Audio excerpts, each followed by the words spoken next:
ছোট্ট গ্রাম গন্ধমালতিপুর, নদীর ধারে খেজুর গাছের ছায়ায় ঘেরা একটি কাঞ্চাখোর। সেখানে বাস করে তিনজন, মা সরোজিনী, ছেলে শোভন বচ্চের আর মেয়ে লীলাভের। সকালে রোদ উঠতেই মাটির চুলা জ্বলেছে। মা সরোজিনী ভাঙা কাংসার থালায় চাল ধুচ্ছেন। থালার শব্দে ঘুম ভাঙল লীলার। সে চোখ কাচলাতে কাচলাতে উঠেই দাপড়ে গেল মার কাছে। মা, আজ না স্কুলে নাচের অনুশীলন আছে, বলল লীলা। মা হাসলেন, তাহলে তো নতুন ফ্রক পরতে হবে রে।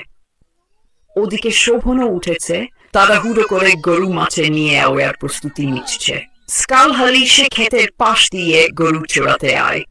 পড়ালেখার ফাঁকে সংসারের হাল ধরতে হয় তাকে। একদিন বিকেলে যখন মা মাঠে ছিলেন, হঠাৎ লীলা পরে গিয়ে পা কেটে ফেলল। শোভন তখন গরু নিয়ে ফিরছিল। দৌড়ে এসে বোনকে কোলে তুলে নিল, তার নিজের গামছায় পা বেঁধে দিল।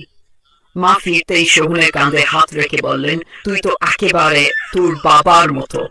সঞ্জয় মা কাংসার থালায় ভাত পরিবেশন করলেন। তিনজন বসে খাচ্ছে। হারিকেনের আলোয় মুখগুলো জবল করছে। দারিদ্র আছে, কিন্তু সেই কাংসার থালায় যে ভালোবাসার শব্দ বাজে, তা শহরের কংক্রিটের দেয়ালে বাজে না। এই গল্প শুধু এক পরিবারের নয়, এই গল্প হাজারো গ্রামের।